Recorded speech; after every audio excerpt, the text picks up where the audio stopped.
the only zoo. Which is awesome. And it is a smaller zoo. It's on 5 acres. I just came back from a trip to New York, and I was actually very surprised to see that the Central Park Zoo is smaller than our zoo. And there's a couple other zoos in that area that don't have bigger animals at all and seem to be thriving. And that was very encouraging to me. One theme I also saw in several zoos, including our Sacramento Zoo, is that there's a kids area. And I think that's something that our board is talking about as a possible way to expand the zoo and have more interaction for children, because to me, the children are our future, and it's really important to connect them with animals at an early age. Oh yeah, definitely connecting them with animals, and then just education and realizing all the possibilities of what you can do in the world of going into college and the different jobs you have. A lot of kids, like I know I did growing up, on always thinking being a vet is the only thing you can do of being working with animals, and you're a vet, so you took that role. But going into college and working with other animal people and then getting a job at another zoo, I opened up to different possibilities, and I found working in a zoo and education is my favorite. So I actually love kids and I love animals, so being able to put them together is actually really great. That's a win-win. It is a win-win. And I don't think that the public has any idea how much the zoo has a pivotal role in education throughout our county. So let's talk about it. Let's talk about the different school districts and how many kids you're educating both on site and through our mobile van. Yeah, so we go to try to hit every school district within the county. We go all the way out to Mountain House, which is pretty far out in Tracy, all schools in Lodi, Stockton, Manteca, and we really try to hit Title I schools. We encounter a lot of kids who live in the city and they don't get to go out in the wilderness, go camping. A lot of them haven't seen a snake before or don't know what it feels like to see or even feel a possum. I've never felt a live possum before with bare hands, but that's a great thing about our biofacts. They come out and you can actually feel these animals in a way that they're not going to hurt you, obviously. And kids, they love it. They're so excited to have us come and learn and see things up close, and then realize there's more than than just city life and what else is out there in the wild. And the other thing to me that's important as well, in addition to kids bonding with animals, they get an understanding for the importance of protecting the environment. Yes, of course. We actually do really hit a lot on conservation and recycling and why the small things that we do impact the world. And a lot of kids don't really see that. And a number one thing we say is like a lot of big issues right now. A lot of people are talking about are sea turtles, and big sea turtles are a big thing right now. And talking about straws, and one thing we talk about with kids is that, those little rings that go around cans, those plastic rings, and everyone says, it's just mine, it's no big deal, it's mine, just no big deal, but that one ring came from one person, and it was in the ocean, and it wrapped around a sea turtle. And so you got to make that connection that it is just one person that makes that. And if you just make a correction and, go towards recycling and doing better with our plastics, the kids are like, oh wow, I can actually do something, I can make a change. And I'm like, yes, you can. And they love to see that. And to me, that's an important point, because kids don't feel like they can have a big impact at their age, but they can. And one person doing something may not seem like a lot, but when we're united doing something, the impact is huge. Oh yeah, so we actually had a class come in and they're like, how do we do this? How do we recycle and help the animals? And I'm like, hey, take stuff at home, think recycling things, and build something, make something, and something you can put outside in the wind, or build a toy for an animal. And there's all these different options, like building a bird feeder. You can build a bird feeder just out of like a plastic carton, put some bird seed in it, peanut butter, and a TP roll, and birds love it. And it's something you can use what you already have, and you don't have to go buy something. And it's a good project, and if they don't want to do that, a lot of kids recycle cans, and they can actually make some money doing that. Making money, just go recycling, picking up trash, and it just feels better. Like, I mean, if you go out to your park and it's got trash everywhere, and you have like a big cleanup day, and you go up the next day and it looks just amazing, it's better for the community, it's better for the kids, the families. I mean, no family's for everyone. Yeah, no family's going to want to go to a park that's full of trash. But everyone keeps it clean, and everyone takes care of their own trash, then it's always clean. So. And conservation is more than just recycling. Conservation is also about protecting species and promoting species, especially species that are endangered or on the verge of being extinct. and helping those species to reproduce and continue to have a presence in our society. And I know Mickey Grove Zoo has been pivotal over several years in helping to protect several species. Oh, yeah, definitely. So we're actually really involved in SSP. It's called Species Survival Plan. And that is something that's going to help build up a species that is going extinct in the wild. There's actually been a few species that through zoos have actually come back from extinction. And that is a great thing to do. Tons of zoos. Most zoos are actually part of SSP, and there's one that are bigger, like I know San Diego Safari Park is great, and Mickey Grove, just us being a very small zoo, but we're really involved in SSP, especially with our northern bald ibis, who are critically endangered in the wild, and we actually breed them here. We have a great breeding program. Our keepers do an amazing job. All our keepers, all our animals are like the happiest I've ever seen. They're so super happy. They're just in great moods all the time, and it's not something you can always say, but our keepers do such a great job, and they're able to breed these animals and keep them happy and healthy, and then even send them off to other zoos. Our SSP guys actually went off to other zoos this past year. Which is awesome. Oh, That's definitely amazing. And what you just mentioned now about our animals being happy, you mentioned at the board meeting, and I was really excited to hear that, because you hear complaints that we have a small zoo and our animals are in cages. And I can tell you actually from going to several different facilities on the East Coast that a huge preponderance of zoos have animals with some type of fencing. And the goal is obviously to work towards glass windows or invisible fencing or other things where you don't have to have a barrier right there that's visible, and it gives you more connection. But it's not just the space that they're in. It's the care that they're getting, the interaction that they're getting, the toys and other things that they have, enrichment that make their life a quality life, and how much they're out of their exhibits as well. Yeah, and so I mean, our animals, everyone knows exactly who they are, their personality. If something's off, we can tell right off the bat. We can find a scratch on them. It's super easy because all the keepers are so attentive. They're just always making sure everything's clean. The animals are happy. There's plenty of enrichment. They're going to give them things to do. They're going to be building puzzle feeders and putting their diets and special things. For taking care of these animals, you really just need, supply food and water and shelter and space for them. That's, making a habitat within their enclosure. And our keepers go way beyond that every day. Definitely. Every day. And then if anything comes up, they don't ever stop. They go, they stay there.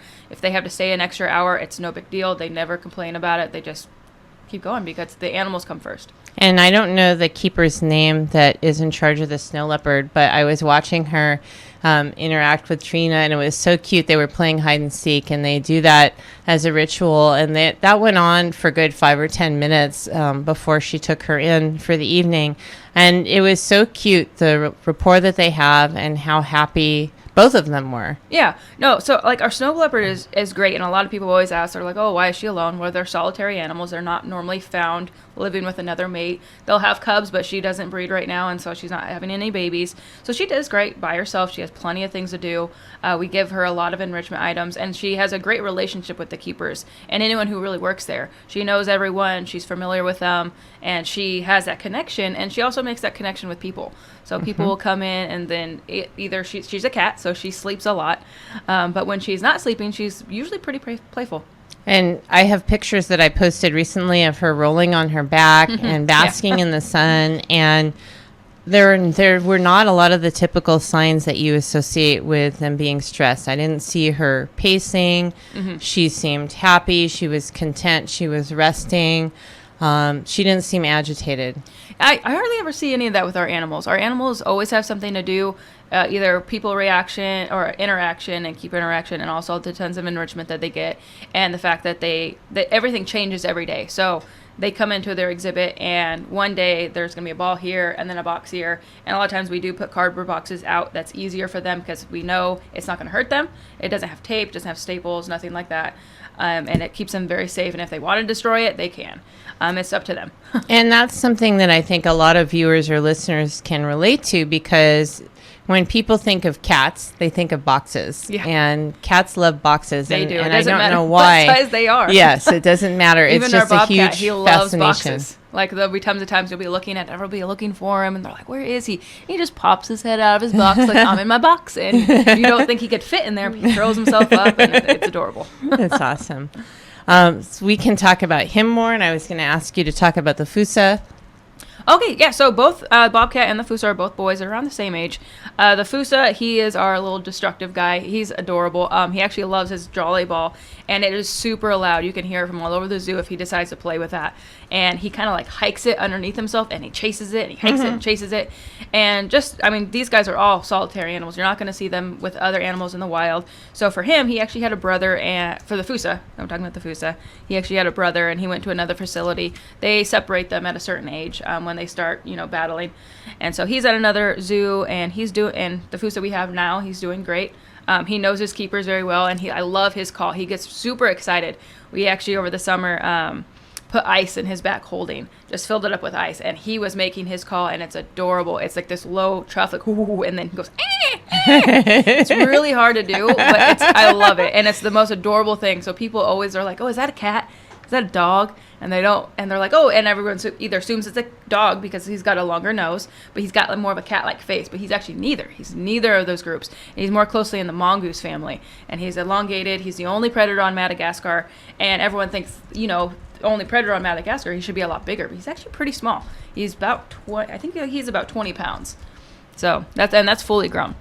But these guys are super agile. He jumps up. I call him our little parkour guy because he's just up all over the place. Does back turns, fly. He can go do balance beams super easily. And he's so much fun to watch. And he has his favorite hammock that he has in his back that he loves. It's just his favorite thing to do when he likes to be lazy. But yeah, I mean, a Fusa is a really cool thing. I mean, awesome creature. They have all these different traits about them that make them amazing and adapted to Madagascar and be able to hunt. Their number one food source there is lemurs. And lemurs are great climbers. They're up in the trees. They can get away. And the fact that he can actually get them, obviously not ours. We keep them very far separated. They're very separated. Very separated. But, I mean, it's even interesting, like, now he gets used to the voice or the callings that our lemurs do. If anyone goes to the zoo and they hear all the crazy callings going from our lemurs, that's pretty normal. It happens a few times a day. It can come up happen 10 times a day. It just depends. And nothing's usually wrong. Usually just one starts going crazy and all the other ones start getting vocal, and it's fun to listen to. But he's like, I'm used to it now. Like, he just listens. He doesn't go too wild over that, which is good. Not anymore. Yeah, he's just like, okay. Now, squirrels, on the other hand, he loves squirrels. And when we're talking about, like, the fencing and what he has, though, so right now he does have the chain link, and the squirrels are able to get in there. And so that's a great enrichment for him to be able to chase a squirrel, because that's obviously not something that we allow. We don't just give him a squirrel. We love squirrels. But when a squirrel runs in on their own, he has the ability to chase it, and he loves it. And so does our bobcat. Bobcat loves that. Saw him trying to catch a bird the other day. He did not get close at all. Tiny little bird flew in there, and he was like, I'm going to get it. He didn't. Not at all. And Mickey Grove is always changing with the times. There's been several exhibits in the past. Animals have unfortunately passed on, or they've gone to other zoos. Mm-hmm. And we're in the process of trying to improve things, modify things. Leadership Stockton has now come on board this year. Let's talk about that. So Leadership Stockton, they came back out, I think in August, I believe, or July. I'm not too sure what month it was. And they were just doing a walkthrough, trying to figure out different plans, big projects. So they told me, they're like, oh, we're looking at different projects possible for our group. And I had never heard about them. I'm actually new I grew up here, then went off to college, and I've been back here about 2 years. And so I was like, okay, what's going on? So I showed them around the zoo, did a big walkthrough, all the things that we could, get improvement on. And they decided to choose our theater space. So our theater space currently has not really been used. We occasionally use it for programs where we can bring large groups of kids from schools out to our theater area, have them sit in the bleachers, and we can go on our stage and do a program. And they saw it, and they're like, we really want to revamp this. And what we really want to do is get our birthday parties out there, because a lot of zoos have their birthday parties outside, and we love that. You can have more people. It's not so crowded. And then also having education programs outside. It's really nice, and it's a beautiful area. It's a great area. Especially during the spring. I mean, it gets a little hot during the summer, but having it covered is going to really help with the heat. Yes. And our animals love it being outside. All our animals love, all our program animals. Yeah, no, it's a great area, and I'm so excited. And so for our viewers or listeners who aren't aware, Leadership Stockton is a program that goes for 10 months, and different leaders in the community come together, and you learn about different aspects about how our community is run. So you'll have a session on the education system. You'll have a session on the judicial system. You'll have a session on city council and fire and police and all of that. And it's fascinating. We talk about nonprofits in our community, and you get to see all of the amazing work that different organizations are doing. And then you come up with a project. And I'm an alumni from 2017. It's a wonderful program. I would encourage anyone who is a leader in our community and wants to be involved. Leadership Stockton is a great program, and I'm actually finishing Leadership Lodi. I liked it so much, I decided I wanted to do that in Lodi as well. And they're just awesome ways to get involved and to learn about how things are run in our community. Yeah, definitely. Their project, all these people I've met so far are all amazing people. Like, everyone's a go-getter like me, like want to get something done, want to help. They want to bring positive change. Yeah, positive change. And so, celebrate our community. Yes, I love that. And us being we are the community zoo, and we're where people come. We go out to schools all the time. Like, yesterday I was at a school all day long. Tomorrow I'll be at a school all day long. And I love it. It's something I get animated. It's fun to do. You're very passionate about it. It's wonderful. And the kids usually love it for the most part. I mean, I've had, sometimes our animals can be a little scary. Our stick bugs they're very large bugs. And so that can be a little much for some kids, but majority of them, they absolutely love them. And I love bringing our animals out and showing them. And like that stick bug, a lot of kids will say, oh, it's a praying mantis. And I was like, oh, it looks very similar, but this guy is actually from Vietnam. He's from the rainforest. I was like, this guy's you're never going to see here. When they kind of click on that, they're like, wow, that's so far. And I'm like, yeah. So I was like, I personally have never been in there. I've never been out of the country. And so for me, I'm just like, this is awesome. We have African leopard tortoises. Amazing. So I was like, and for us, I'm like, these are the animals that we would see normally in our zoo. We're so used to them, but we're never going to see them out in the wild. The bobcat's the only one that we have. Bobcat, the golden eagle, and our red-tailed hawk. Basically, all our raptors are local, or you can find around here. But like our spider monkeys are South America, and then obviously our snow leopards from Asia. Let's see, Fusa's Madagascar. I mean, our big guys, they're not from around here, and you're never going to be able to see them unless you go there. And I'm fine seeing them in a zoo, because seeing them in the wild, I might be a little scared. You're not going to be able to get as up close typically in the wild, depending on where you go. And to me, I love that it has a learning component. And I think part of the reason that Leadership Stockton fell in love with doing something for the zoo is it connected with children, it connected with education, it connected with animals, it connected with something that was historical and very, very community focused. Very. Earlier you had said how the zoo has changed over time, and it definitely has. I went there all the time as a kid, and I can remember the polar bear, the baboons, the sea lions. The sea lions. And everyone loved the sea lions. And yes, they were great. And I was like, and now it's that big dome where the lorikeets used to be, and it's we have that area right now that for any of our birds that are injured or sick or not feeling well. Or traveling exhibits. Or traveling, yep, they come right in there and they have a great old time. And it's a great facility. And it's definitely gotten better over the years.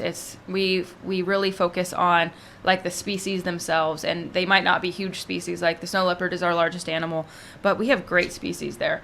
And being able to educate kids, like our big thing on education is conservation on like what's wrong with these animals in the wild. Like, why are they here? Why are they in an SSP program? What needs to happen? And a lot of time it's habitat deconstruction, habitat loss. All these things, and they're like, what is that? And so we were like, hey, if you have 100 monkeys in this much space, and then you take away half of it, and you push all these monkeys into one space, but there's only food for right here in this food, there's about space for 50, and you put 100, I was like, there's not enough food to go around. Or fires. Look at what happened in the Amazon that went on for an extended time period, and they really didn't focus on it, but I think about look at all the animals that lost their lives. So like a lot of times when we were looking at forest fires, and I hear it from firefighters, they know their animals, tons of animals are affected by this. It's not just people. And I was like, I know tons of people obviously are affected by wildfires, but there's animals too, and it's just, and having kids understand that and know there's a reason why they're here. Animals aren't just here for us to look at. There is a reason. There is a flow. I mean, if you just look at like Yellowstone and wolves, and when they took out wolves and everything got messed up, they put wolves back and it just balanced everything. Yeah, nature has a balance. There's certain animals that feed on other animals, and if that doesn't happen, the numbers grow too big, and then you have other issues. There's huge it's all over the place, and when that happens, like even in the ocean, if you have a switch between like sharks and whales and things moving around, or up and down in fishing, that's going to affect us as well, because we fish. I mean, tons of people eat fish, and then if you don't have a lot of fish, that means our prices are going to go up, and then people don't see that. They're going to say, hey, why are the prices going up of salmon, or why is the prices going up of, I'm not a big fish eater. But halibut, cod. Yeah, cod. They're like, bass. well, why? And then it can just trickle down to like, oh, there's all these new whales moved into this area because they were overfishing in this area, so they had to come here to get food, and then so now we have less fish, so our prices go up. I mean, it's all connected. I mean, we're all connected. We're all connected. To me, that's a huge benefit of having the zoo, is people realize that connection, and it's very different than a circus. People connect in their minds somehow zoos and circuses is the same, and they're very different. Circuses are just strictly for entertainment, and yes, you are able to see species of animals that you might not be able to see, but they're not doing conservation. It's not conservation, and right now here we do training, and a lot of times our training is behavioral based. It's something that they're already going to do in the wild, or something, it's a natural behavior for them, or it's something that we would need medically. Like say, hey, we want you to jump up on the mesh, and some people are like, oh, it's to see how big they are. I was like, yeah, but it's also to do a physical examination. We want to see your paws. We want to see your paws are okay. See your nails to see how they're doing, to see if you have any injuries, how if you're a little chubby or if you're too skinny. There's all these different checks that you have to do, and that's what is really important with animal training. And that's what you get in a zoo facility. You're able to train them. And you also want to train them to shift. So that's going in and out of an exhibit. I mean, that could be for even safety issues. So if something happens, like a tree falls on an exhibit, and you're like, okay, I need to get this animal in. If they're not going to listen to you, that could be a safety concern for them. But if they're trained, they're like, hey, can you come in? And they come right in. Like our bobcat, perfect. And we want it to be no stress. We don't want to have to be sedating these animals, to be doing things with them all the time. I can tell you I've worked in facilities in the primate center where we had to sedate every animal to do anything. And I love that at our zoo, there's behaviors that the keepers have trained the animals to do. And for those of you that are interested in this, Animal Planet currently has 2 amazing shows, both on the zoo in San Diego and the Bronx Zoo. Oh, the zoo? Yeah. And it shows some of these things, and it's huge because to me, it's all about quality of life and maintaining life and low stress. And definitely low stress. All of these behaviors that you can teach, again, mean that you're not using chemicals to work with these animals. And anytime you sedate an animal, it can be hard on their kidney and liver. There's always a risk that they may not wake up or have defects afterwards. And so if you can train them and make something fun, that's a win-win. Definitely. Like right now, we have our red-tailed hawk, and our big thing for her, so she's actually missing part of her wing on her right side. Yes, right side. I work with her every day, and I still, because we have a golden eagle who also has a wing injury on her left side, so I make sure to get the right one. And so a big thing for her is just check, because she's not non-flighted, is checking her feet. They actually get pododermatitis, am I saying that right? On the bottom of their feet and the base. Thank you. And so it's like when birds they're flying, but a lot of times they are land. They fly a lot to look for food, but right now, obviously she lives at a zoo, so we feed her every day. But she's on her perches a lot, and so right now her training is to let me lift up your toes to see. And these are talons, they're actually not toes. They're very sharp and they're large, and just getting her desensitized to that. That means we don't have to catch her up to look underneath her feet. So if I have someone come in, I can just literally just pick up her toe, take a picture, and then send it to the vets, and they're like, oh, yep, that looks fine. And she does great with that right now. That's awesome. She allows me to do every single toe, and she always gives me the look like, what are you doing? Like, what are you doing down there? But she's okay with it now. That's awesome. And that's huge. And we're fortunate to work with UC Davis, which is our local vet school, one of 2 in California. And sometimes they come out as well. Yeah, they come out about every Wednesday. I believe sometimes they skip a week, but that's usually if everyone's happy, healthy. They still do a check, and they're always on call. So if anything happens, either they can come here or we can take them up to Davis. And it also depends on the facilities, what we are required to have. We have our own clinic at the zoo, and if it's something that we can't do there, we would just take them up to the UC Davis. Awesome. And let's talk about Zoo Lights. Okay, Zoo Lights. Okay, that's my favorite. So Zoo Lights is an amazing. It's a fundraiser for the zoo, and it's an event that right now we're actually holding it Friday, Saturday, every Friday, Saturday, first 3 Friday, Saturdays of December. So the 6th, 7th, 13th, 14th, 2021. I said that a lot, so I remember it. And it runs from 5 to 8. And now this is what we really love. It's only $20 for a whole carload.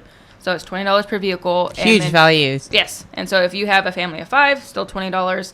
If you bring in a Suburban and you have eight kids, or so six kids, 2 adults, or however you fill it up, it's still $20 per vehicle. Unless you're a zoo member, then it'd be $15. And that's a huge value. Yeah, you get into the for your park. whole There's no family. parking. It includes parking, so you come in, you get a ticket right at the park gate, and then you take your ticket and you bring it to the front entrance of the zoo. And so you get into the zoo, and then in the zoo, it's going to be completely lit up. We're actually doing that this Saturday. This Thursday, right? Yeah. This Saturday, we're going to be decorating the entire zoo and all the holiday lights, and then we're going to have games and crafts for kids. We're going to have hot food and beverages and coffee for purchase. It's a great thing. It's and really music fun. And photos. Music, photos with Santa. Yeah. And it's nice. It's just nice to be able to get away and be quiet and be able to enjoy lights and enjoy time with your family. Just to walk through the zoo, and then you get to see our ringtail if she's out, because she's our one nocturnal animal, and everyone says, "Oh, she's asleep." Well, she's nocturnal, so she'll be asleep during the day, but she's very active at night.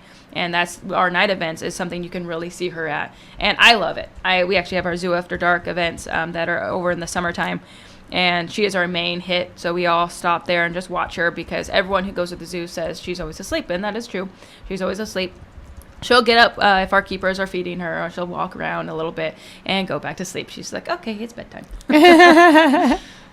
She's a really great little animal. She's pretty small. She looks like a little dainty, tiny little raccoon. She's actually a cousin to the raccoon, but she's a ringtail. And to me, an event like this is great because the kids are able to do lots of different activities. You have over 7 games and activities planned.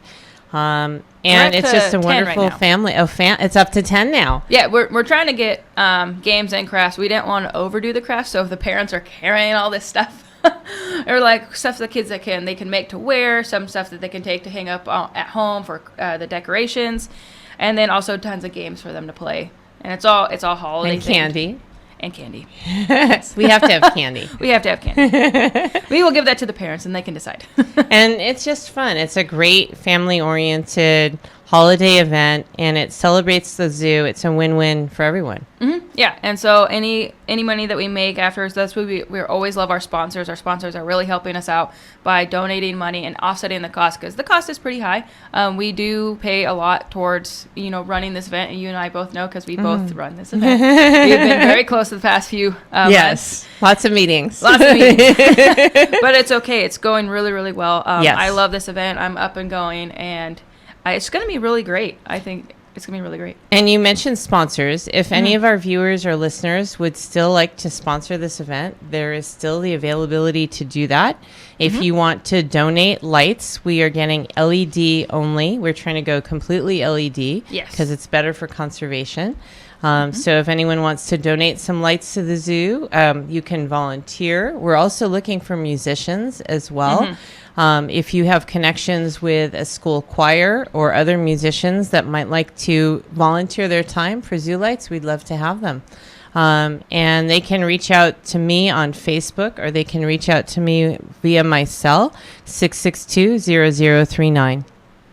Yeah, I mean, I really want different musicians to all come in, and it gives them an opportunity to, say, or show who they are and play their music and see. We had some great ones last year, and we really want some great ones this year so that people can just sit around and listen. And it's not, we're going to have chairs that you can actually sit around and stay there and listen. If you want to, that's totally fine. Or you can just walk around and enjoy the music. We're going to have music in different areas of the zoo, just because even though we are a small zoo, we are a very long zoo. And so we are going to have a couple sections where we have different music going, just because we're not going to play super loud, because obviously it's nighttime and a lot of our animals put themselves asleep. And so we don't want to wake them up. We don't want any grumpy tamarins or anything. and we do have the 5-acre footprint that's kind of a big loop. And so different corners, we want to be able to have different things going on. And again, it's just a fun community event. Will you repeat the dates and times? And then it's also being promoted on Facebook. Yeah, so we put it on Facebook. We're putting banners around, so look out for our banners. Our wonderful, handsome Bobcat is on them. He did a great job taking pictures. Yes. So it's actually the Friday and Saturday, the first 3 Fridays and Saturdays of December. So that's the 6th, 7th, 13th, 14th, 20th, and 21st. It runs from 5 o'clock to 8 o'clock all of those nights. We have free game. The games and crafts are free for any of the kids. They can come in, participate, take things home. We also have free pictures with Santa. So that means they're going to come out. They're going to print out that picture right there for you, take it home. So that's another great thing that we have there. And also the food and beverages. We're going to have some corn dogs, funnel cakes, coffee, hot chocolate, all stuff for, a fun night. And it's awesome. I'm so excited about it. And the zoo is going to look beautiful. I know how amazing things looked for Hollow Wild and how much the kids enjoyed it. I mean, kids were having a blast at Hollow Wild. And I love, to me, connecting fun and community activities with the zoo. And I'd love to see more activities. You mentioned about potentially having something every quarter. Yeah, I really want to up zoo. our fundraisers and our events, trying to get people to come out to the zoo, because I think the number one question I get from being out working at schools is, when are you going to get more animals? And the only way to get more animals is to have more funding and get more money coming in. And so as soon as we get that part done, of course, we would love to get more animals.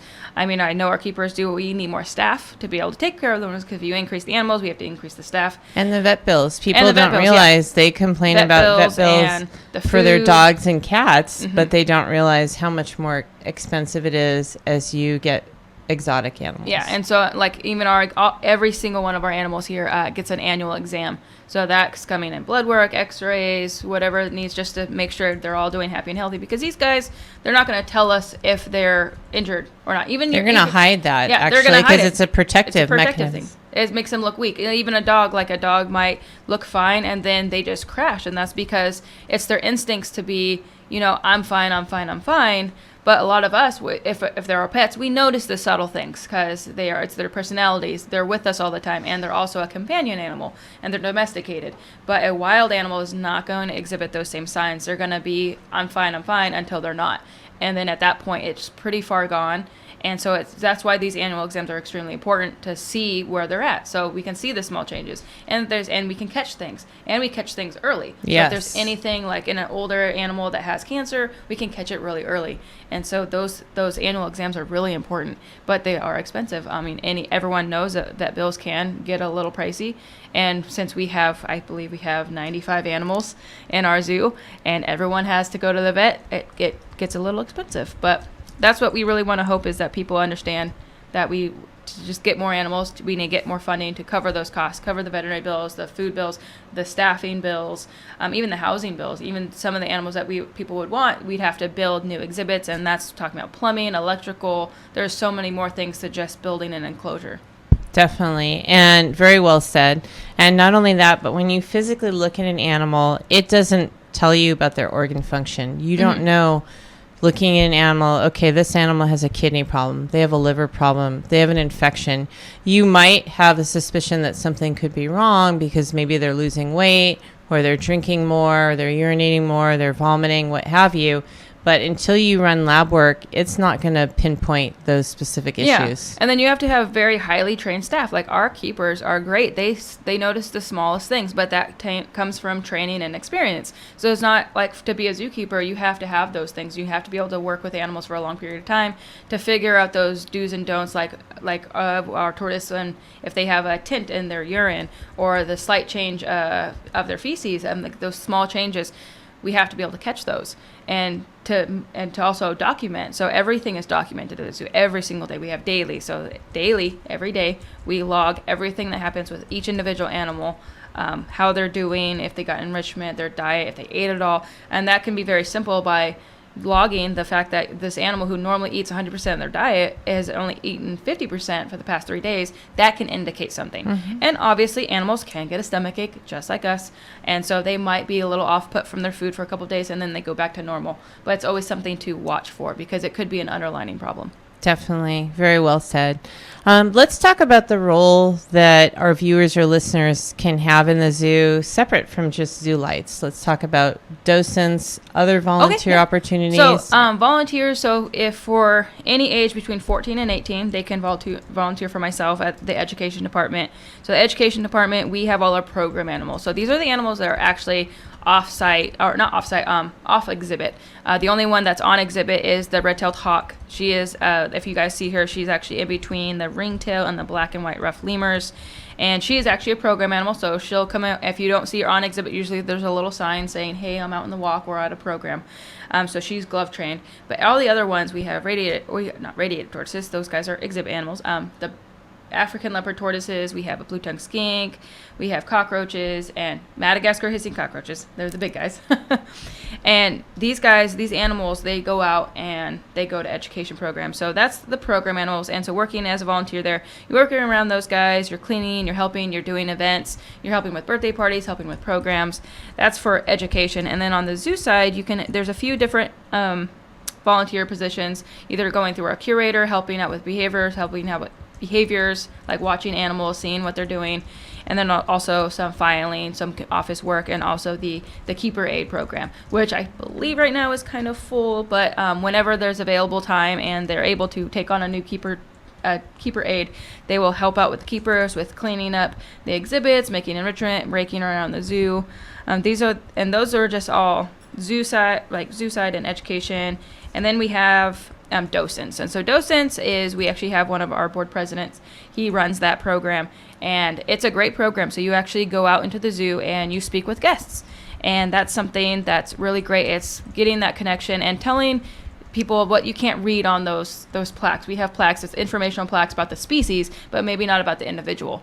The ones that are individuals, we have like a couple of our raptors that they tell as to why they're here. They're like our golden eagle that has a little explanation on her background as to why she was there, and she was an injured wildlife that was brought into a rehab facility, and she's doing great now. She's a great bird. Yay. Big bird.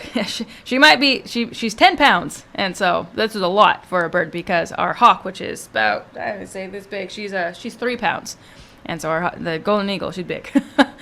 But so there's tons of opportunities, and also just donating donating your time, donating money, donating whatever. I know we do take a lot of like blankets and toys. So some of the toys we have to make sure they're okay for the animals. They have to be safe. But blankets and towels, all those things that we can always help with the offset of buying any new things that we would need at the zoo. Are these listed on the website? I am not sure. Okay. I'd have to look. All right. And what's our website? It's mgzoo.com. So mickeygrovezoo.com, but mgzoo.com. And there it has the pictures of our animals, the animals that we have, so you can look at the different species that we have. It has all our events that listed, the education department as well, and so the programs at schools. So tons of schools you can book programs on and off site. I know a lot of schools the buses are expensive, and that is a thing, but we actually can come to you, and so that can be a Zoo to You program where we take our Zoomobile, which is another thing I love about Leadership Stockton, is that they're going to be buying us another van, or getting us another van. So right now we have one Zoomobile. You guys might have been able to see, it's a really big green van with some different animals on it. And from Chase Chevrolet. Yes. And so so that one goes out to different schools, and we could do outreach programs, and it's really fun. And this is not just our education department. Our animals aren't just for schools. We can actually we do a senior safari. We went to, it was a senior home in Stockton. I can't remember the name of it, But we went there and everyone had a blast, and they thought it was amazing. We actually took our hawk to that one. Our hawk does a little bit better when everyone's more calm, and sometimes our little kindergartners can get a little riled up, and she's like, I don't know what's going on. Like, I don't know why there's not so calm. Like, normally everyone's pretty calm. But she's actually been doing a lot better since being on exhibit. She's been on exhibit since May. And before that, she was on an off exhibit behind an education outside. Awesome. So she's doing great. And you guys also have zoo camp? Zoo camp. So we do zoo camps over the summer. The summer ones are really fun. They're education based and fun based so at the same time. So you're coming to have fun, but you're also coming to learn. And so that's a win-win. Yeah, it is. And then you're there from 9 to 12. You get a snack. You get games, activities, and you always take a craft home. And you get a T-shirt with it as well. It's a camp T-shirt, and it says Mickey Grove Zoo Camp. And on this past year, we had our spider monkeys on it, and then we're gonna try to change it to a different animal that we have in the zoo every year. Wonderful. So that way, everyone gets a little shirt time. And when does that run? From when to when? It is the second. It's usually June and July, but we skip the week of 4th of July. Awesome. And you can sign up for that through the website, or how do parents sign up their children? So we'll put a link on the website, or they can give us a call. Our office number is 331-2138, or you can email us at zooed@sjgov.org. And either of those, you can call us, and we can sign up for you, and we'll just give you a call, get the information we need, or there's going to be a link online that you can follow. And currently we're working on having membership enrollment connected online as well. Our vice president is working on that. And I encourage everyone that's listening or viewing to be a member of our Mickey Grove Zoological Society, because that's an easy way that you can help to make a difference in supporting the zoo. I also want to promote 2 fundraising events that Leadership Stockton has coming up. They're going to do their annual bowling, and it's going to take place on the morning of February 8th. This year it's at West Lane Bowl, and that all of the proceeds are going to go directly to their zoo project. And then they're also planning on a safari dinner at the zoo that's going to take place in late March or early April. And you can watch on Facebook. I will have those on my page. Leadership Stockton will have them, and Parks and Rec should be sharing those events as well. But you can always contact me directly regarding those events and come and help. And it's so amazing to me, the excitement that our board has and the energy that Leadership Stockton has infused with doing their project at the zoo is phenomenal. Yeah, I mean, our zoo is great. I mean, I've been coming here when I was a little kid. I volunteered when I was in high school. I made my senior project about it. I didn't know that. Our mountain lion, yeah, he was our main thing. I even made an informational pamphlet. I think that's probably got me into the education part. That was my first education piece. I was talking about our mountain lion, why he was there, the different species, the problems that they face. And I fell in love with it. And I mean, I've always loved the zoo. And when I got the opportunity to come back here after working on another facility and taking the information I learned from there to bring it here, I love it, and I have such a great time. And a lot of times it does get pretty hard. There's a lot to do. I mean, in this one position, you are doing multiple positions all at the same time, and you're going to be personally putting up zoo lights. I know where you're going to be Saturday. Yep, busy putting things up. I was like, I can decorate, I can do phone calls, emails, administration. I mean, picking up poop, it doesn't really matter what it is. I do it all, but I love it. And I have a great team to help me back. Education team is great. They're always there. They're always being helpful. They also do the programs, and they help with the events, and they're running the crafts right now. And so my coworker, she's doing a great job. So I'm really happy I don't have to do that right now. I'm like, thank you. That's awesome. So it's going to be really fun. The zoo lights is going to be really fun, and the zoo itself is great. And when you come to the zoo a lot, you're going to learn the different personalities of all the different animals. They're all very different. They're all very different. Even our 2 spider monkeys are extremely different, and you can tell just by how they react to you. And I love that. I mean, I can say hi to one of them from a very far away. She does this little grunt, shows her chin out, and she's like, hello. And I'm like, oh, hello. And say hi. And then you meet our keepers. All our keepers are amazing. I absolutely love our keepers. They're all phenomenal. So hardworking. Yes. And they give care everything. So much. They care so much. And they give everything that they can. And I love that. And it's always just, do first, ask later. Just get the work done. Make sure these animals are healthy and happy. And if anything happens at all, everyone runs to help. It's not like, oh, you got it, oh, this. Like yesterday, we had something, and everyone came to help. They're like, hey, what can I do? What can I do? And I love that. It's awesome. It's a zoo that everyone's a family at other zoos. They're in like sections. It's like, oh, you're this section, you're this section, you're this section, and that's all you can call in. At our zoo, it's everyone. Everyone's awesome. Together, and if anything happens, we all have a part, and we all make things work. And that's what I like. That's what I really love about it. Yeah, that's amazing. It's a great zoo. Anything that you'd like to add that we haven't covered? I think that's all. Yay! Awesome. I had a lot of questions. Amazing. And I was like, I think I we answered covered most a of them. lot, which is good. And I just want to thank you personally. You're amazing. I love your thank you. energy, and you're tireless, and you're always willing to take on something additional if it means it's going to make things better for the animals at the zoo. Yeah, I mean, I love the animals. I mean, I've always been an animal person my entire life. It's always been my thing, and obviously for you too. You're a vet, and I was like, and I really wanted to be a vet, but then I like all the personalities. I like getting down and dirty. Like you get down and dirty. But you're perfect in education. Yeah, and I love your kids. interaction and with so the kids. That's are a great, win-win. And I love teaching them, and when they get that eye-opening things. Like I remember when I was a kid and things happened, and I was like, oh, that was so cool. And like the little things that you remember, and it's not, you don't ever remember like obviously you retain everything that you learn, but it's the big events, the cool things that happen that you really stand out, that really sticks with you. And all the things that always happened with animals. Like I remember when the Lodi Police Department actually brought their police dogs to our elementary school, and they had the guy run, and then the police dog chased. And I thought it was amazing because at that time I had a German Shepherd too. And I was like, I wonder if she can run that fast. And so I just would we had a big backyard. I would just throw the toy really far and see if she could run that fast. She probably couldn't. Yeah, she was not a very coordinated Shepherd. But then I'm like, I've always had animals my entire life. And I even take back what I learned at work on how to train my animals at home, like getting them to train and how I was doing things wrong and how I could benefit from what I've learned and what I can do better. And so I really take that into account. And then also, helping any animal really. Like any animal is like, if they bring it to me, I'm like, okay, I'll help it. It's awesome. Morla Zoo is really, really fortunate to have you. Well, thank you. And I love your enthusiasm. And to me, Mickey Grove Zoo is phenomenal, and we just need to celebrate it. And I'm looking forward to Zoo Lights.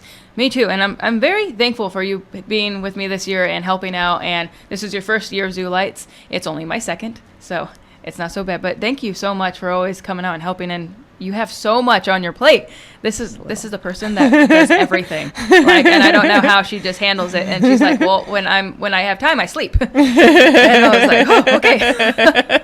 Well, that's good. It's all good. It's all good. You're like, as long as I get a couple hours in, we're fine. I'm just excited about Zoo Lights coming up, and thank you for your tireless efforts. And I encourage everyone viewing or listening to come out to Zoo Lights, come celebrate the zoo, be a part of this amazing facility, the only one in our county. Yeah, it is the only one in our county. And I just want to say a big thank you to our keepers for always being there and being so supportive and helpful and cleaning and taking care of doing such a good job. And our board. I want to give a shout out to Linda Jimenez, who's our president, and Dan Hui, who's our vice president. He's actually been on here before as well.